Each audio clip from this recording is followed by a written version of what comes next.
Sometimes you find things that are worth talking about, but sometimes you don't. First thing in the morning? Like someone said they didn't always enjoy my horn playing. It was like, I don't always enjoy my horn playing. You know? But I do. I like Every everything. musician in the world is hit and miss, okay? I don't care who they are. Yeah, So, anyway. I mean, you only have like that far to go, you know, between Thanks, C and C. Thanks for the encouraging words. Yeah, first thing in the morning, you fucking asshole. Thank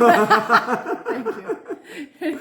So, yeah, somebody else wanted to know if there was a third part on I Am Yours, and such a great song. Can you talk about that? Talk about that, please.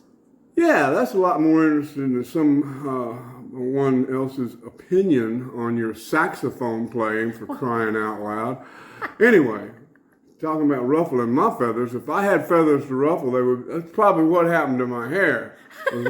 As soon as that happened, it went...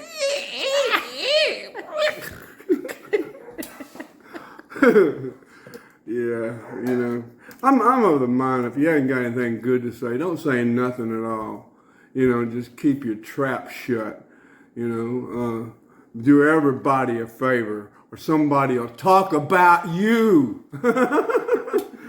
You know, not a very good light. That would be me talking about this jerk that started my day off talking about your horn playing. It wasn't that bad. It was, like I said, I don't always like my own playing myself. It happens. Yeah, man. Well, anyway, yeah, third part.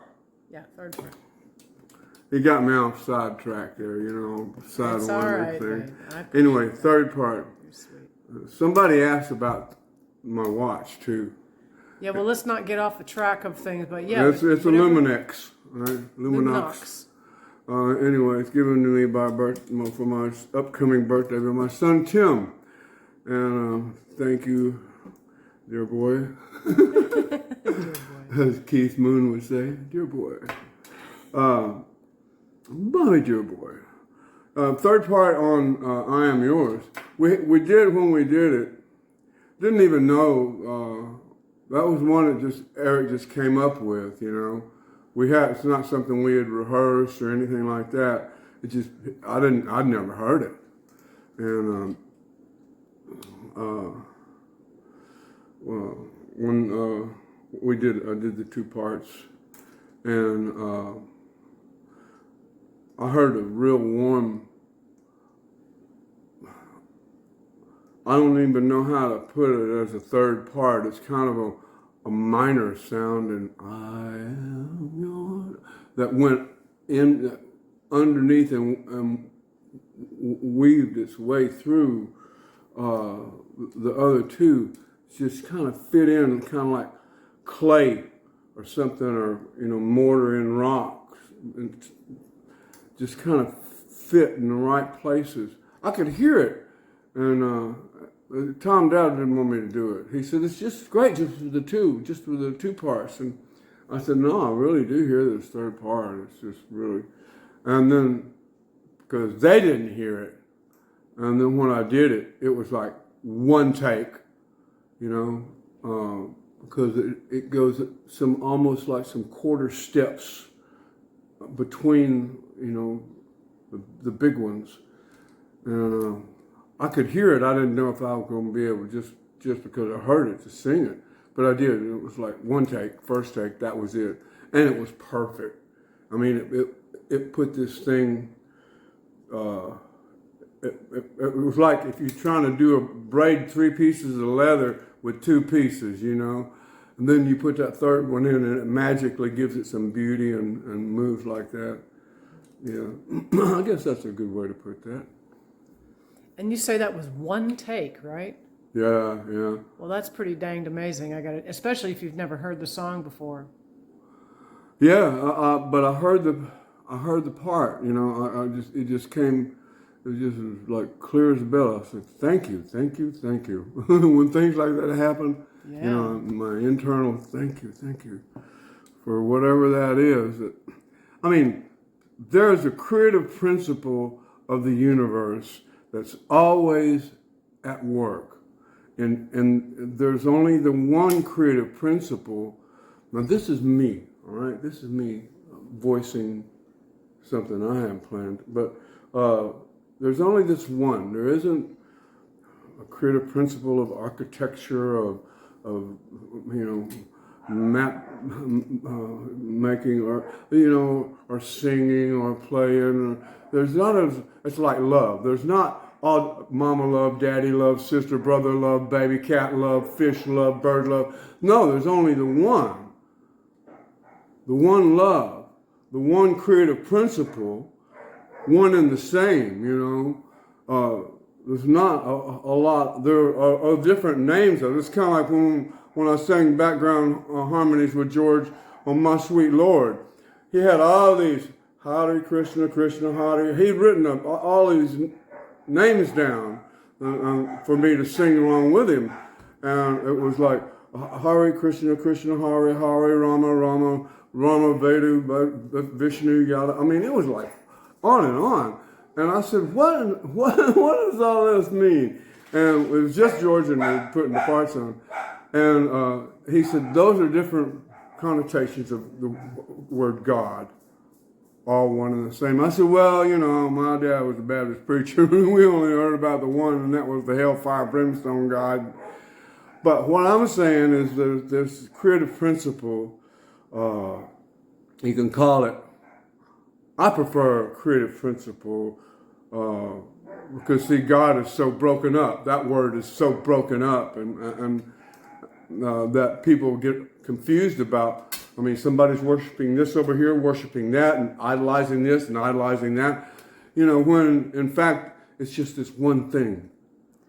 And that's what was in operation when we recorded the Layla record.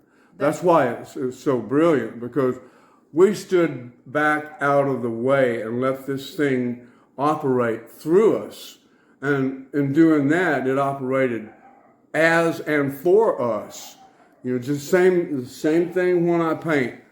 If I stand back out of the way, remove myself from the equation, I can remove myself from that, then it does it all itself without any effort on my part except to stand there and hold my arm out long enough, and do the thing that I'm told to do as I'm told to do it. I have to follow through, and then you'll have one take. Well, it's that letting go and letting that thing that is greater than yourself take over. And, it takes some practice, but... Well, you always know when you're in your own way because you start stepping on your own toes. You know when you're in the flow. So and you know when you're in the flow. It's like you know it. And everything starts going wrong. When you get out of kilter, everything goes wrong, and then you're trying to fix it and trying to rhyme this with that, and There's another good thing to talk about. Is somebody did actually mention this, that they were being suppressed by other people to try to be something else. And I was saying, always be yourself. I got caught in that trap many years ago, and it virtually destroyed my self-confidence in everything. And I don't think you've ever lacked in self-confidence. Well, I've never been so assured of myself that I'm just charge ahead. I'm always Now you seem to be. I'm double checking and checking and. Well, no, I'm just talking about like you just start singing, you just break out singing and stuff. You're a natural born singer. Yeah. Not everybody's a natural born singer.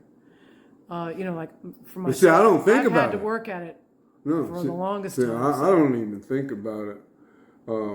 I could sing anything. I could sing about that couch over there. It's the same thing though. When you're in the flow, you're in the flow. Yeah. And you can feel it, and no matter what anybody thinks or whatever anybody's opinion might be, just be yourself. It doesn't matter what it is. See, because they've locked themselves into their opinion, and so once you have the big O going for you, you're not going to let go of the big O. No, because that makes you wrong.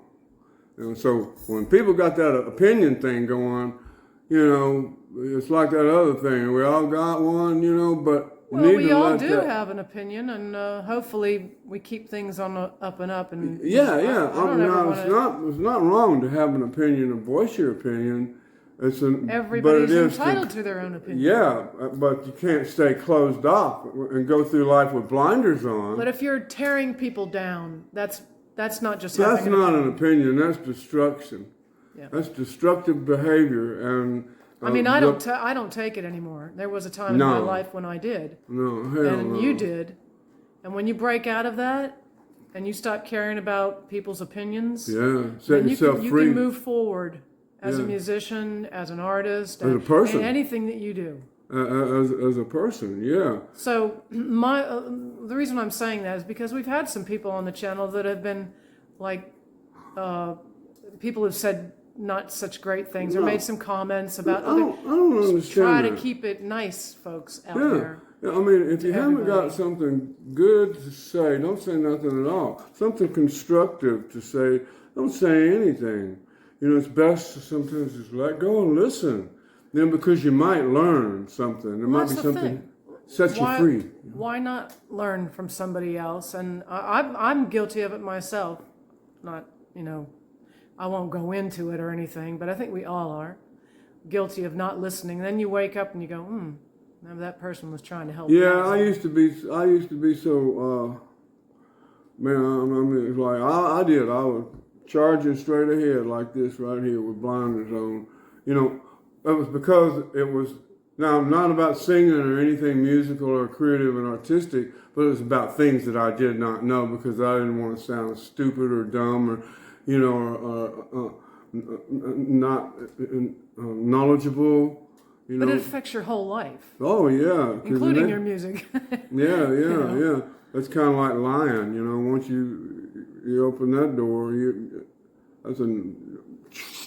Anyway, I have no idea how this conversation ended like this, but I don't either. But it's a good one. It's okay. Yeah, it's a good one. Makes me think. I can hear it. What I'm saying, and it makes me. Well, am I living this life that I talk about, or is that just something that I think I know about? No, it's actually the real deal. Or are you letting life live you? This is it. What I know. It's what I know. And I say thank you. I say thank you for moments like this. I say thank you when the painting is done. What and whoever or whomever, thank you for moments like this. Thank you that I'm soon to be 73 and moments like this. It's good. It's a good thing.